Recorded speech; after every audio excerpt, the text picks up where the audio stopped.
hanyuma nababwiye ngo turaza kujya mu rubuga rw'imikino mu mwaka w'ibihumbi 2016 nibwo Imana yanteguriye iri jambo.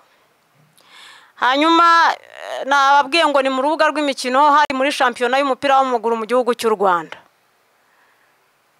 Numva ijwi rirambwiye ngo nimfungure radio numva umupira, nkumva ibi bintu simbizi sinanabisobanukiwe, nababwiye ngo ni ibintu birimo mwuka wera utega amatwi. Hanyuma nkurikira umupira, abakunzi ba Ruhago wenda muri buze kwishima cyane, ndaba mbibukije amateka y'uwo mupira wabaye icyo gihe muri iyo shampiyona APR yakinaga na Musanze. Noneho umuzamu wa Musanze akora ikosa arenga umurongo waho yagombaga gufatira umupira, hanyuma bamuha ikarita y'umutuku. Ngo simbibukije ikarita y'umutuku, ava mu kibuga. Umuntu wa kabiri witeguye gusimburwa ni umukinnyi mwiza witwara neza, umutoza mushima, umutoza mukunze, akatsinda ibitego ndetse bitari bike, ariko kuko yananiwe agatangira gukora amakosa mu kibuga. Aho batangira kumuha ikarita y'umuhondo, umutoza mwiza ahita atangira guhagurutsa umusimbura akishyushya kugira ngo adahabwe iyi karita ya kabiri iri bumuzanire ingorane zo kuva mu kibuga bamukoba. Rero iyi ntebe ufite, ushobora kuba ufite titire yo hejuru irenze cyane za bishop, evangeliste, abapotre, revera n'abandi. Ayo matitire yose, iyo ntebe, icyo cyubahiro ufite, iryo zina witwa ryo muri iki kibuga rigereranye n'inomero umuntu ahabwa cyangwa se umukinnyi ahabwa ari mu kibuga.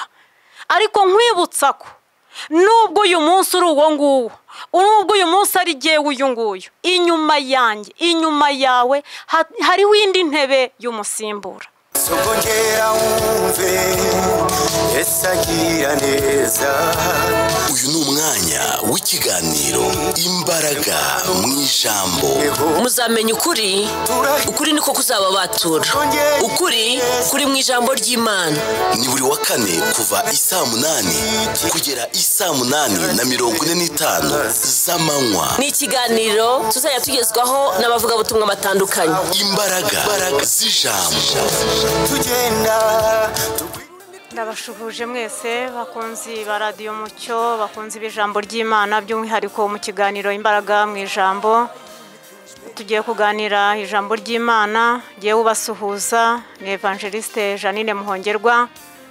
Ndabashuhuje mwese abari hafi na kure, abari mu gihugu cyacu cy'u Rwanda, abari hakurya y'imbibi zacyo, ndetse n'abari mu migabane yo hirya. Mwese mukurikiye Radio Mucyo 102.8 FM.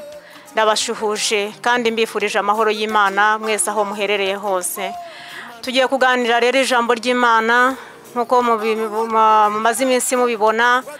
Tumaze iminsi turi ku jambo ritubwira amakuru yo mu kibuga, irango iki ni igice cya gatatu. Igice cya mbere twaribazaga ngo mbese uracyara amahoro mu kibuga.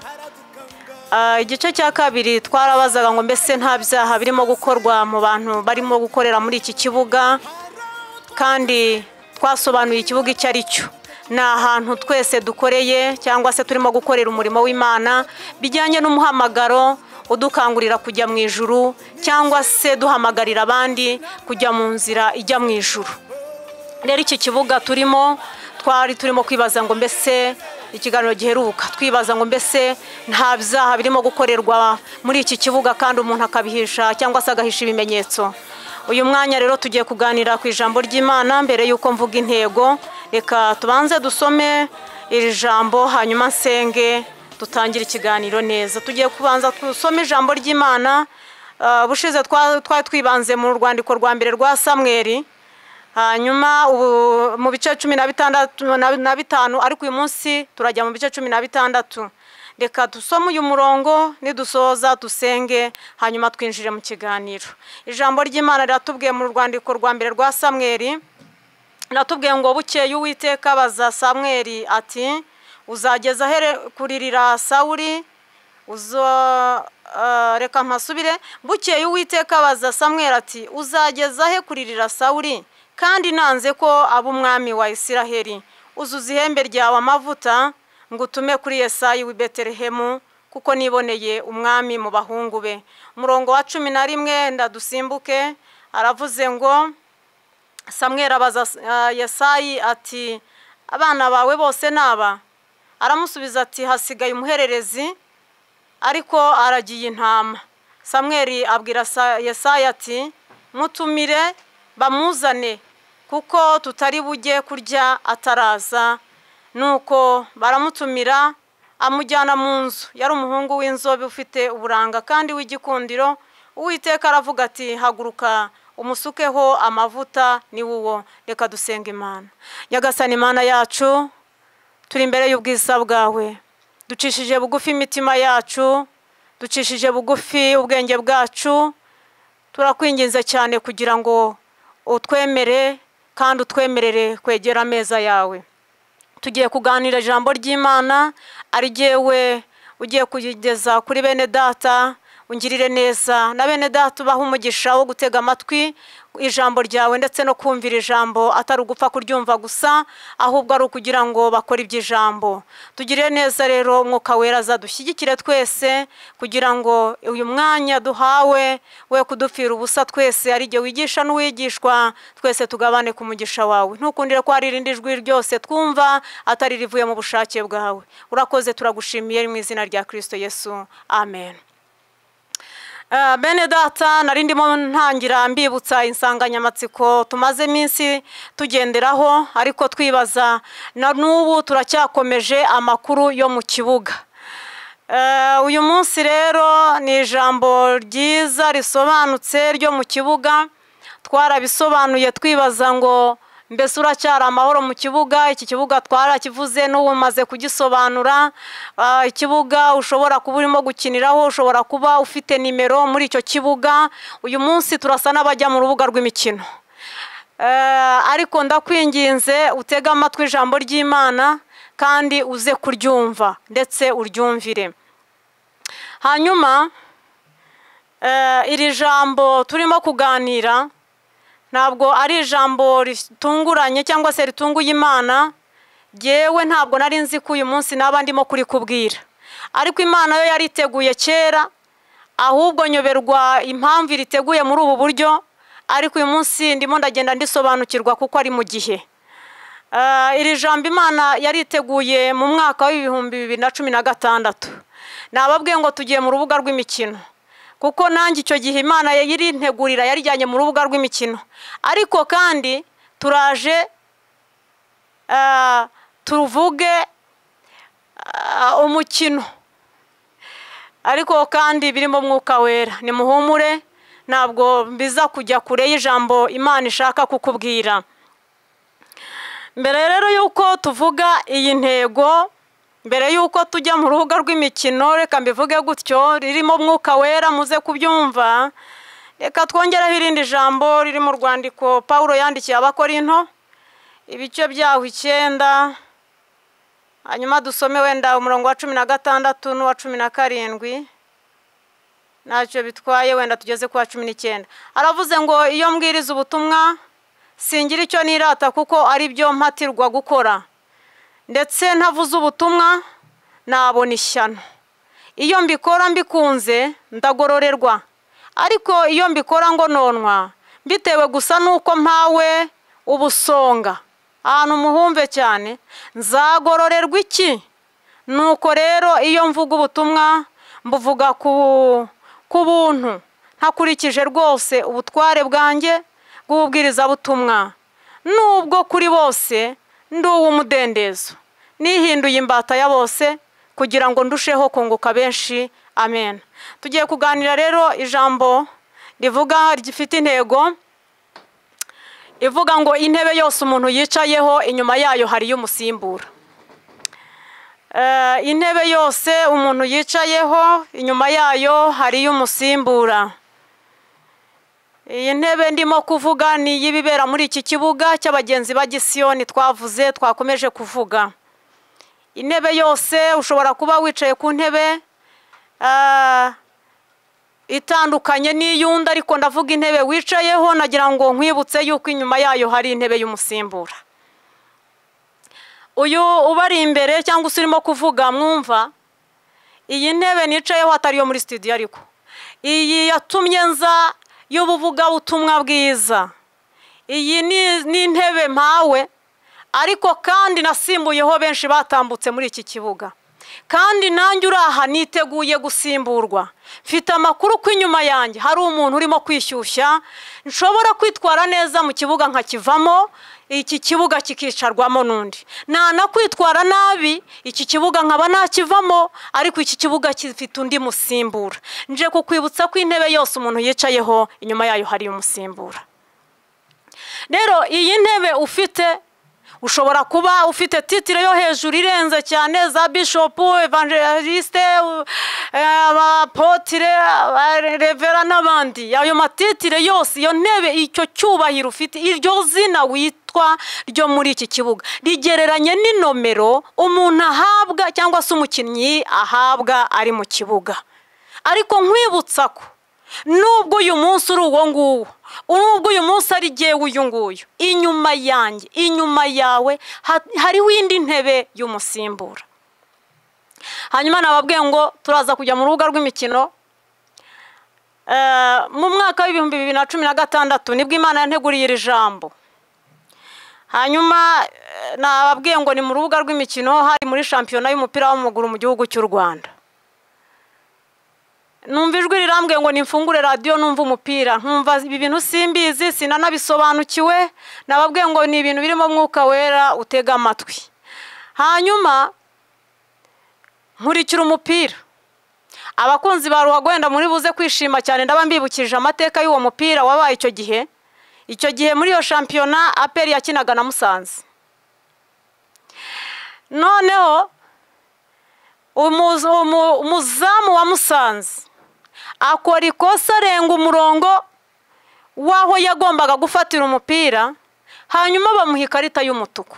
Ngo simbibukije, ikarita y'umutuku, ava mu kibuga. Hanyuma numva umunyamakuru arimo aravuga ngo uyu muntu ntago yemerewe gukurikiranira umupira muri stade nk'abandi, nta nubwo yemerewe kuwukurikira ari yicaye ku ntebe y'abasimbura. Menya ko noneho ari intebe y'abasimbura. Aravuga ngo uyu mukinnyi agiye, cyangwa se umunyezamu, nekereza ko ari umunyezamu kuko namenye amakuru menshi muri uwo mukino. Menya ko hari uwa mbere, hari uwa kabiri, gera n'uwa gatatu. Hanyuma ntekereza ko ayo ma ekipe adashobora gukina, ayo za Musanze n'izindi, na APR cyangwa na Rayon, niyo kipe twumva zihitinze zikomeye muri iki gihugu, ngo bakora ikosa ryo gukinisha umunyezamu wa kabiri, wa mbere ahari. Ariko uyu munyezamu wa mbere yakoze amakosa, ava mu kibuga, ahabwa ikarita y'umutuku, ajya kuwukurikiranira mu rwambariro. Hanyuma nigiyemo amakuru menshi, ariko icyo nendaga kubabwira, nakurikiranye uwo mupira kugeza urangiye, menya neza ko APR yatsinze Musanze. Nta makuru y'imikino ubundi njya mushobora kubijyamo, ntabwo ari domene yanjye, ariko nabijyanwemo n'Imana. Ndabikurikiranya kuko Imana yashakaga kunyigisha, inyigisha nkurikirana umupira kuko nari nshishikajwe n'ijambo ry'Imana ryari ririmo rimbwira ngo ninkumve, ntazi impamvu yo kumva uyu mupira. Namenyemo byinshi, menyeramo amanimero, abatsinda bakoresheje ibumoso, iburyo, 5, 9, ngenda nkurikirana, singiye muri ibyo byose. Ariko nagira ngo mbabwire ngo icyo nabashije gusobanukirwa uyu munsi Umwuka yanyemeje no kuntegeka kuza kubabwira mbibutsa, nuko umuntu wese ugiye muri iyo match ugiye gukina, ntabwo bashobora gukora ikosa ryo gukinisha umukinnyi inyuma ye hatari umusimbura ushobora kumusimbura mu gihe runaka turi buze kuvugaho.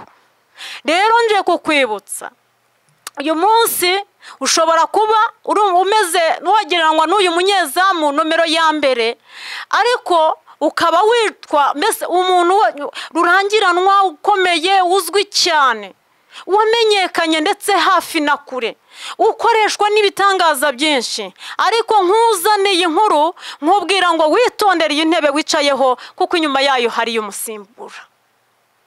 Rero niyo mpamvu Imana imuha ubutumwa yashakaga kukwibutsa ngo ibyo wakora byose ntiwirare, ntiwumve ko ari wowe wa nyuma, ntiwumve yuko ari wowe uzarangiza uyu mukino.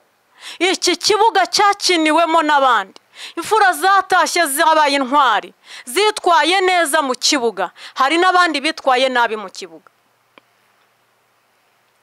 Twatangiye dusubiye mu ijambo ry'Imana, nari ndimo mbibutsa icyo gihe, ariko kandi nakuyemo iri jambo, kandi turi buze kugaruka tugenda twifashisha ibyabaye mu mukino nigiyemo. Uyu munsi nshobora kuba ntarakomeje gukurikirana umupira ariko wangumyemo. Imana itugirire neza. Twasomye ijambo ry'Imana mu gitabo cya Samweli. Uyu mugabo Sawuli tumaze iminsi tumuvugaho, uyu munsi turamuvugaho tumusimbuka, tuvuga kuri Dawidi nk'umusimbura. Imana itugirire neza. Uyu Sawuli Imana imaze kumwimika ngo abe umwami wa Isiraheli, ntekereza ko yahawe intebe ikomeye, ahabwa ubusonga nk'uko Pawulo yabivuze, ariko ngo agezeyo ntabwo yitwaye neza kugera ku munota wanyu, ahubwo yasimbuwe akiri mu kibuga. Imana itugirire neza. Kubera ko ntiyigeze yumvira ijambo ry'Imana, yakoze ibyangwa n'Uwiteka. Imana imuhagurutsa, Samweli yaramubwiye, mbashubije mu ijambo twatangireho, aramubwira ngo ube wumvira mu by'Uwiteka gutegeka byose. Ariko ngo agereyo atangira kugira ibyo agarura, atangira kugira ibyo ahisha, atangira kugira ibyo abika. Ibyo bintu rero byamuteje ingaruka yuko yasimbuwe akiri mu kibuga. Hanyuma mu gusimburwa kwe, Imana ibona ko iki kibuga kitagomba gusigara wazi cyangwa kitagomba gusigaramo ubusa. Imana itangira nk'umutoza, atangira kureba undi wazasimbura Sawuli muri iki kibuga. Dawidi yitoje imyaka igera muri 38, ariko Sawuli narababwiye ngo Sawuli ari mu kibuga yagikoragamo, wari kumusanga yambaye umwambaro wa cyami, wakwibeshya cyane ukagira ngo ni umwami, ariko mu ijuru babona umuhungu witwa Dawidi. Imana ishimwe cyane. Uyu Dawidi rero niwe nshaka kuvugaho.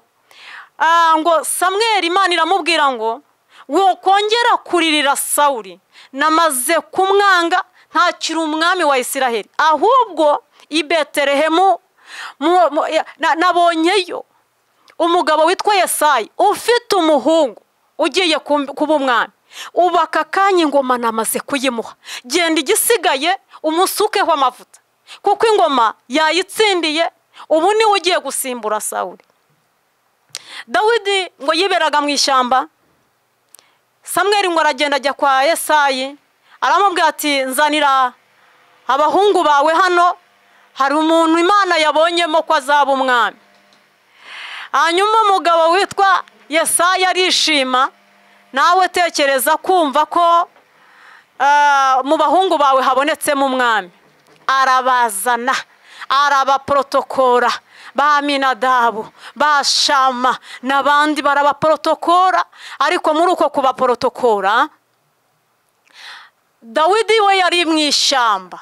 Imana ikamureba ngo ikabona ameze nk'uko ishaka, afite umutima wa cyami, uzashobora kuragira intama, uzashobora kubera Abisiraheli umwami, akabera Imana umuntu umeze uko ashaka. Imana rero yimika Dawidi, ko ngo ijambo ryatubwiye twasomye mbere gatoya yaho twasomye ngo abahungu bose ba Yesayi bose arabamurika, haburamo umwami. Imana ibwira Samweli iti aho urareba igihagararo n'uburangara na taye n'amashuri, oya siko ndeba, jewe hari undi ndimo kubona. Samweli ngo abaza Yesayi, aramubwira ati se nta wundi mwana usigaranye w'umuhungu? Aramubwira ati arahari, ariko n'umuhererezi wibera mu ntama. Imana ngo iramubwira ngo mubwire ko ari uwo ngo nkeneye. Sifa kwa Bwana, haleluya. Uyu nguyu uzakora amakosa akamenya yuko ndi Imana ibabarira, akanza imbere. Ntabwo muri iki kibuga turaza kubivugaho iby'amakarita tugendana, ariko Imana irebye umutima wisanga Dawidi ni umuntu utazagira umutima wihagararaho wumvira Imana. Imana rero ngibwira Samweli iti uwo nguwo niwe shaka. Samweli abwira Yesayi, aramubwira ati mutumire bamuzane, kuko uwo nguwo nubwo mwateguye ameza, aya masorori ntituri buyapfundure kuko umwami araba ataraza. Umwami nagera ahangaha niwe utanga uburenganzira bwo gupfundura aya masorori, nibwo turya. Hanyuma ngo baramutumiza, baramuzana, ngo bamunyuza hirya muri dushe, baramukarabye, baramwambika. Dawidi ngo arahinguka araza. Imana ibwira Samweli ngo nuwo nguwo uzuza amavuta ihembe ryawe, ngo ayamusukaho. Imana ishimwe, ayamusutseho ngo ahita amwimikira mu maso ya bene se. Imana ihimbazwe cyane. Imana imwimikira mu maso ya bene se na se baratangara. Umuntu wari mu ishyamba, ariko Imana ibona ko azaba umwami kandi azabishobora, azitwara neza mu kibuga. Imana ihimbazwe cyane. Hanyuma uyu Samweli, ntekereza ko umutima wahumuritse cyangwa se yagize ihumure ubwo yaramaze kumusukaho amavuta, Dawidi aba umwami. Iyo ukomeje gusoma ariko ngo yisubirira mu ishyamba, Imana ijya kumutoza. Imana itugirire neza. Imana ijya kumutoza, aragenda amenyera, ku buryo igihe kimwe ngo cyarageraga Sawuli ngo umwuka mubi ukamuzaho uvuye ku Mana, kuko ntabwo yari arimo hariya gusa by'izina kumureba, ariko ntabwo yari umwami, yari yaramaze kuva ku ngoma. Dawidi ngo bakamujyana akamucurangira, ariko byari uburyo bwo gutata, kumenya uko umuntu yicara ku ntebe, ukuntu amenya ukuntu bamwe bamugaragira, aneka amakuru. Mbese Imana imubwira iti jyayo, jya muri stage. Haleluya, jya muri stage. Reba ariko ukuntu uzaba uhicaye, jya muri stage. Urebe ukuntu bazaba bakugaragiye, jya muri stage. Imana ikajya imusubizayo, yashaka ko asubirayo igakoresha umwuka mubi akajya kuri Sawuli. Bakamubwira ati hute muhamagare Dawidi. Dawidi ngo bamuzana agacuranga, akaririmba, agacuranga, imyuka mibi ikagenda, akaba yongeye amenya andi makuru mashyashya. Imana ishimwe. Haleluya. Rero uyu Dawidi yabaye umusimbura wa Sawuli, kandi amusimbura mu gihe kirekire, ariko Imana yo itamubona. Nje kongera kukwibutsa nshuti yuko iyo ntebe wicayeho inyuma yayo hari umurimo kwishyushya. Nababwiye ngo ushobora kuba witwara neza, ukomeze witware neza. Turaje tureba abantu bashoboye kwitwara neza, bava mu kibuga ariko barasimburwa. Ariko hari n'abitwaye nabi. Tubonye uyu mugabo witwa Sawuli yitwaye nabi, ava mu kibuga ameze nka wa munyezamu wa Musanze wa 2016 witwaye nabi muri iyo shampiyona, arangiza yo akinnye uwo mukino wonyine, kuko shampiyona yarangiye atemerewe kongera gukina kuko afite ikarita y'umutuku. Rero barokore, reka twongere tugaruke. Nagira ngo mbibutse, ntabwo tuzajya dutinda cyane kubera ko umwanya tugomba kuwukoresha ukuri, kandi uwo kumva, uwo gukira gakira. Mbibutse ko uyu muntu witwara nabi mu kibuga, ava mu kibuga nabi, abamuzomera cyangwa se abamukoba, bakoba, bavuma, bavuga bataradukozeho, adukoreye ibintu bibi. Urabona ibintu adukoreye, ubwo ari umutoza, abababaye, ari abakinnyi baba basigaye mu majune, abakoreye ibintu bitari byiza, yewe aba yakoze, ava mu kibuga nabi.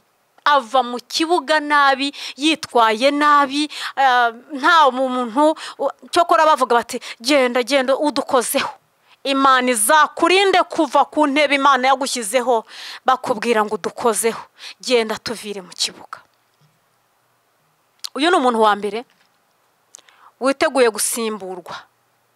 Umuntu wa kabiri witeguye gusimburwa ni umukinnyi mwiza, witwara neza, umutoza mushima, umutoza mukunze, akatsinda ibitego ndetse bitari bike, ariko kuko yananiwe agatangira gukora amakosa mu kibuga, aho batangira kumuha ikarita y'umuhondo, umutoza mwiza ahita atangira guhagurutsa umusimbura, akishyushya, kugira ngo adahabwa iyi karita ya kabiri iri bumuzanire ingorane zo kuva mu kibuga bamukoba. Kubera iki? Uyu muntu ufite ikarita y'umuhondo narabajije, nsanga ibitego atsinda bibarwa, nsanga ibitego atsindirwa mu kibuga byandikwa, akomerwa amashyi, undi mukino arawukina. Ariko ufite ikarita y'umutuku bye biba birangiye. Ariko uyu mukinnyi ashobora kuba mwiza, agahura n'ingorane, agahura n'umuhaye umupira nabi, akaba yakora ikosa, ariko umutoza uyu muntu nawe aramusimbuza kugira ngo atongere agakora irindi kosa rishobora gutuma ava mu kibuga. Ibi rero twabigereranya n'umugabo witwa Mose. Uyu Mose yabaye umukinnyi mwiza, akina iyo dusomye mu gitabo cyo kubara, muze kwasoma ibice 20 umurongo wa 12 wa 10 kugeza ku wa 12 wenda. Ngo bageze mu nzira mu butayu, ngo babura amazi, abantu ngo bahindukirana Mose baramubwira bati noneho turapfuye inyota iratwishe. Ariko kubera ko ngo bajyaga bamugora, bakavuga amanu, bakavuga inyama, bakavuga, Mose nk'umukinnyi mwiza Imana yemeraga muri iki kibuga, muri uru rugendo wakoze neza, wigomwe ibyo mu Egiputa, wambukije Abisirayeli inyanja itukura, wabagiye basabira Imana ikareka kubarimbura. Mose nk'umukinnyi mwiza akora ikosa ryo kuvuga ngo ubu twabakurira amazi mu rutare, no mujinya mwinshi ababwira nabi, twabakurira amazi mu rutare. Akubita urutare ngo Imana irarakara, iramubwira ngo Mose reba kiriya gihugu ngikiriya, ariko ubu none hagenda wimi, mbese genda utegura umusimbura Yoshua, igihugu ngikiriya ariko ntuzakigeramo. Imana uyu munsi ijambo ry'Imana cyangwa se n'abigisha, nta muntu ugaragaza aho umubiri wa Mose uri. Imana yaramushyinguriye, iza ahantu yamubitse, ariko Mose imuha ubugingo kuko yaratangiye gukora amafuti kubitewe no kunanirirwa mu kibuga, ntako atari yagize. Umutoza rero ahagurutse umusimbura Yoshua wabambukije Yorodani, ababashije kugera i Kanani bagezeyo. Nakubwira ngo nawe itegereze urebe iryo zina, iyi nimero urimo gukiniraho, ushobora kuba uri nimero yitwa Bishop, ushobora kuba uri nimero yitwa Pastor, ushobora kuba uri nimero yitwa muririmbyi umuhanzi kawe. Ubwo buhanzi bwawe irinde gukoramwa amakosa menshi yatuma uzava mu kibuga bavuga bimyoza batusubu nawe ubu se ko kwadukoze ibi n'ukuntu. Irinde, kuko intebe wicayeho inyuma yayo hari umusimbura. Uyu mukinnyi wa gatatu ujya uva mu kibuga ashobora gutsinda ibitego byinshi, agakina umukino neza, kandi akava mu kibuga nta karita y'umuhondo afite. Iyo dusomye nabwo ku mpamvu z'igihe ntabwo turi busome ndabarangira, umugabo witwa Henoki mu gitabo cy'Itangiriro yantangaje. Mu bice 5 iyo usomye guhera ku murongo wa 23 ukageza ku murongo wa 24, haravuga ngo Henoki yagendanye n'Imana mu myaka yanamye 365, yabonetse imbere y'Imana, akomeje kugororoka, akomeje gutunganira Imana. Byatumye Imana igendana nawe, imwimura adapfuye. Ngo uyu mukinnyi washoboye kuva mu kibuga adahawe karita, kandi akinnye ibitego byinshi. Narinje kukwibutsa rero ko uyu nawe nubwo yaramye imyaka myinshi, yagendanye n'Imana, yubashye Imana, igihe cyarageze iramwimura ava mu kibuga. Ariko icyama iki kibuga urimo kukiniramo, iyi nimero uhawe yo muri iki kibuga, nakomeje mvuga ngo ni iri zina witwa rigereranye n'iki kibuga, kuko ni umwuka wera wabinyigishije, kandi uyu munsi yanyemeje kuza kubitangaza.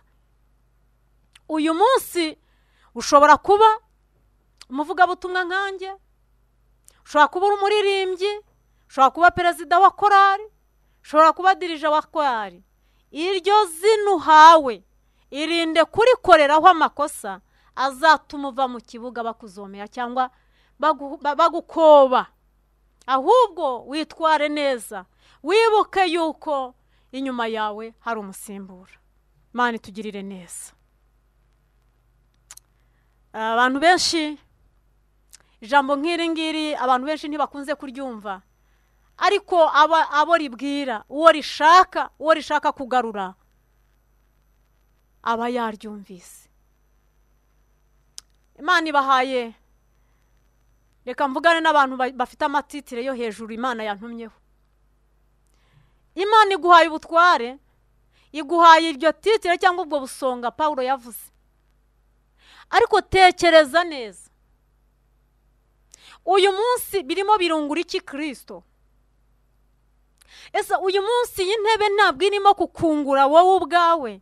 Tubonye abantu Imana yagiriye neza irabazamura, mushinga cano muzishyira hariya zivuga butumwa, ariko ibintu biberaho, murambikana ubusa, muratukana, ibi bintu murimo gukora isi yose ibareba. Yewe muyobozi, yewe gisonga, ntongera kuvuga izina ryawe, ririmo rirungura iki benshi? Ushobora kubikora nk'amaviews, akuzanira ibyo kurya, akakuzanira imyambaro myiza, ukagenda mu modoka nziza, ariko byunguye iki Kristo? Ijuru ririmo runguka iki muri ayo magambo urimo gukoresha? Ni bangahe barimo gukirira aho hantu ko Imana iguhaye ubusonga?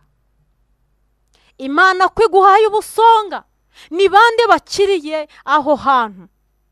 Ko Imana iguhaye mikoro, ko Imana iguhaye agatuti, yewe muyobozi w'itorero runaka, ni bangahe buri cyumweru urimo kuzana kuri Kristo? Birimo birungura Kristo? Uyu mutoza wagushyize mu kibuga arimo arunguka?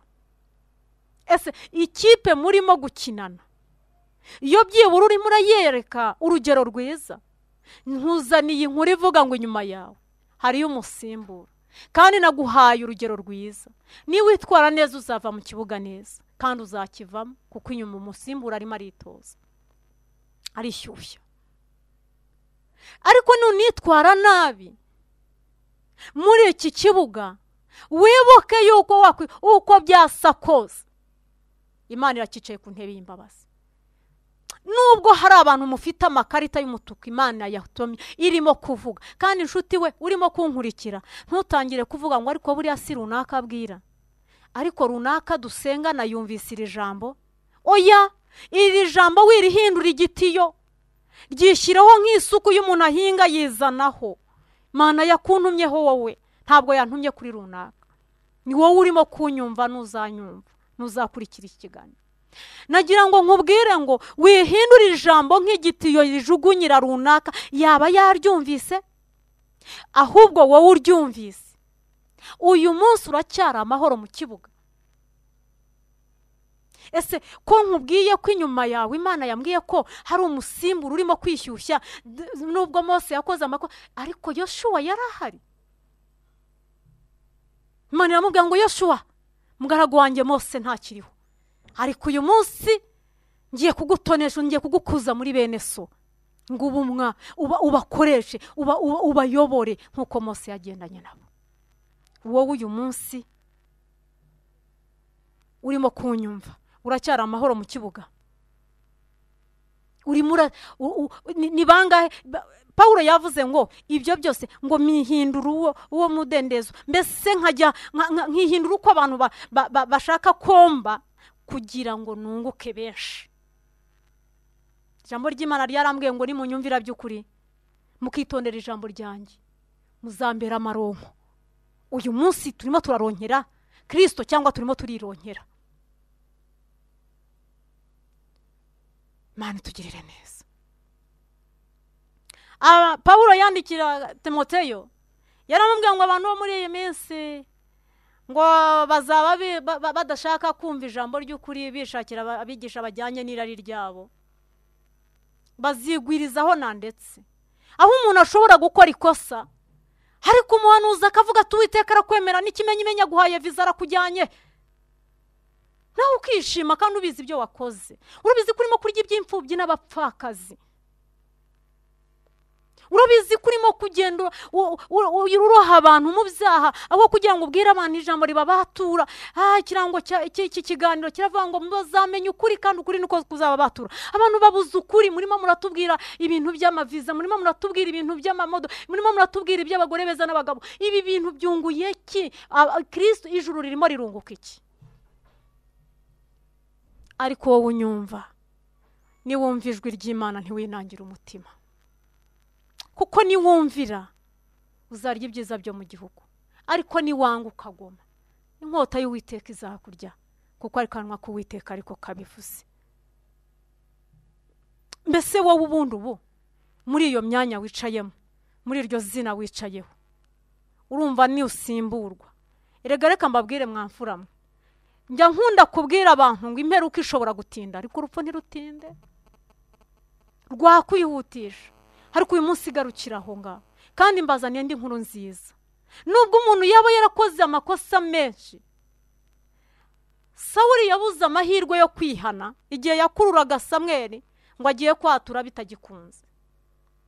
Aramubwira ati ukuciye ishati ni ikimenyetso kikugaragarije ko Uwiteka guciye ku ngoma. Ntabwo byakunze ko Sawuli yihana, ariko umva ijambo ry'Imana ryihumure. Iyo dusomye ijambo ry'Imana muri Yesaya igice cya mbere nk'umurongo wa 18, yaravuga ngo Uwiteka aravuga ngo nimuze tujye inama, nawe ibyaha byanyu byatukura tukutuku anabyeza bise na sheregi bise n'ubwoya bw'intama bwera. Uyu munsi ntiwicire Uwiteka, ntugire ubwoba bw'amakosa wakoreye mu kibuga ukaba ufite ikarita y'umutuku, ijuru rifite blanco.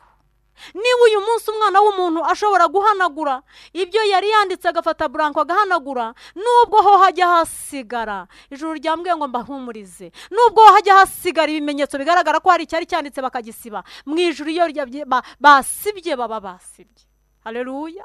Muririmbye yararirimbye ngo ku ijuru ryitaruye isi niko yajyanye kure yacu ibyaha byacu. Uyu munsi Imana yakicaye ku ntebe y'imbabazi. Niwumva ijwi ry'Imana ntiwinangire umutima. Uri we wese tugiye gusenga Imana, ntiwinangire umutima, ntiwinangire umutima. Tugiye gusenga Imana. Uracyari amahoro mu kibuga.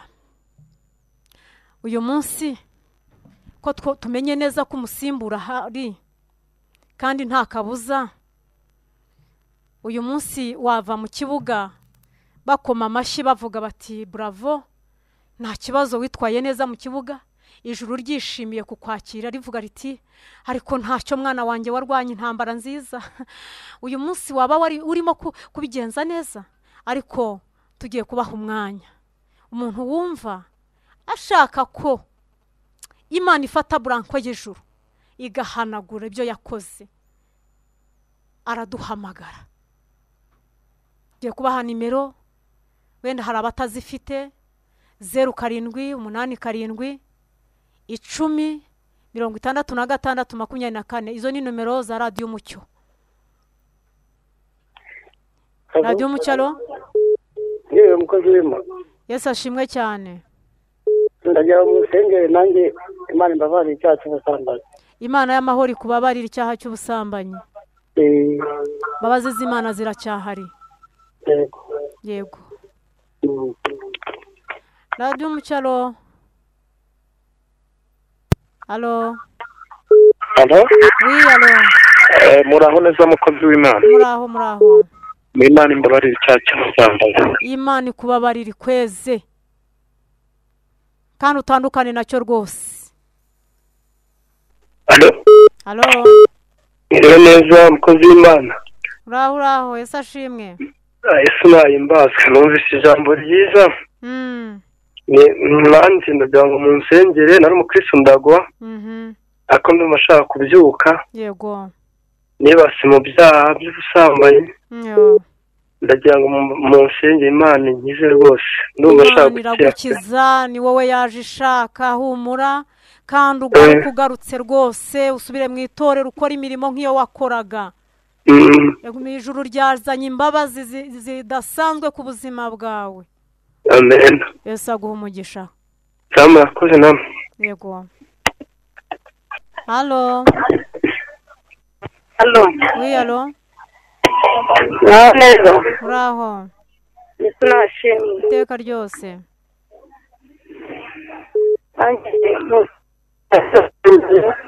ongera ijwi twumve.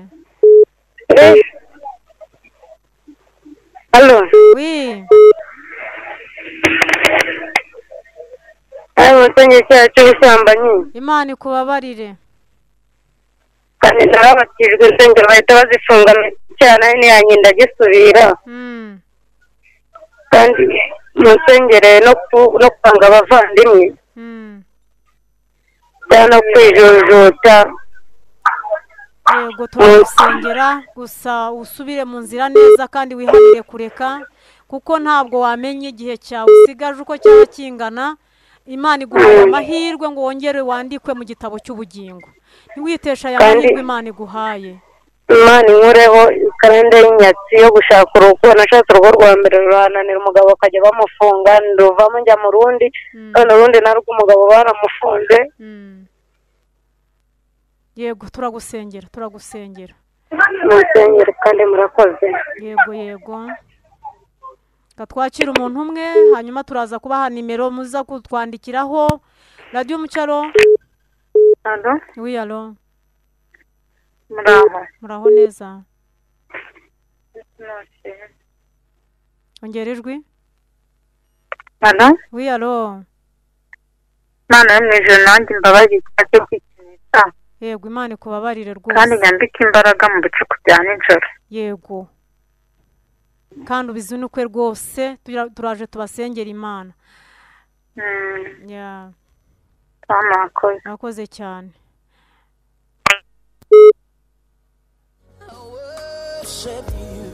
Ndeka tubahe nimero ariko iyo nimero rwose muzamfashe nimero yanjye yo kwandikaho message mwatura ndabasengera kandi abo twagiye dusengera turashima Imana ko tubwira ko bagihagaze. Rero ntimuzajye muhamagara kuko hari igihe muhamagara bikagorana bitewe n'ahantu umuntu abari. Nimero yanjye ni 0785 41 61 69 35 0785 85 41 69 35.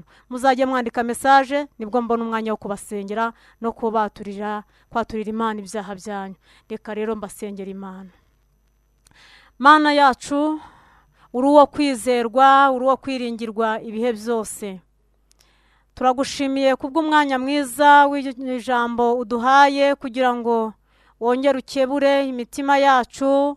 Abari bavuye mu murongo, abari batangiye gukora amakosa birinde, ndetse umbwira neza ko nabo bose bari barakoze amakosa bayakorera mu kibuga urimo kubababarira, urimo kubeza.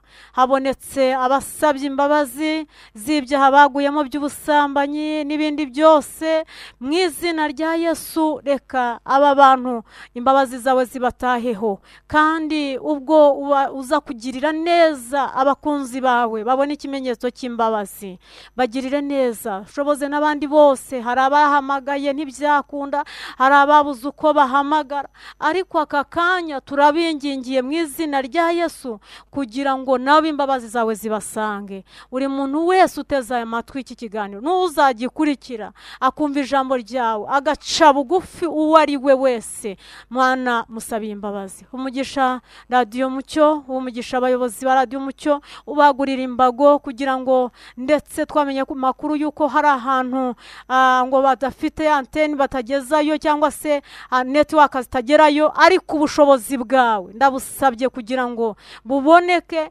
abari mu gihugu hose bajye bumva iki kiganiro, bajye bumva n'ibindi biganiro bya Radio Mucyo kuko bibohora ubugingo bwa benshi. Baha umugisha rero bagire neza, ubagurira imbago, natwe duha umugisha mu izina rya Yesu. Amen.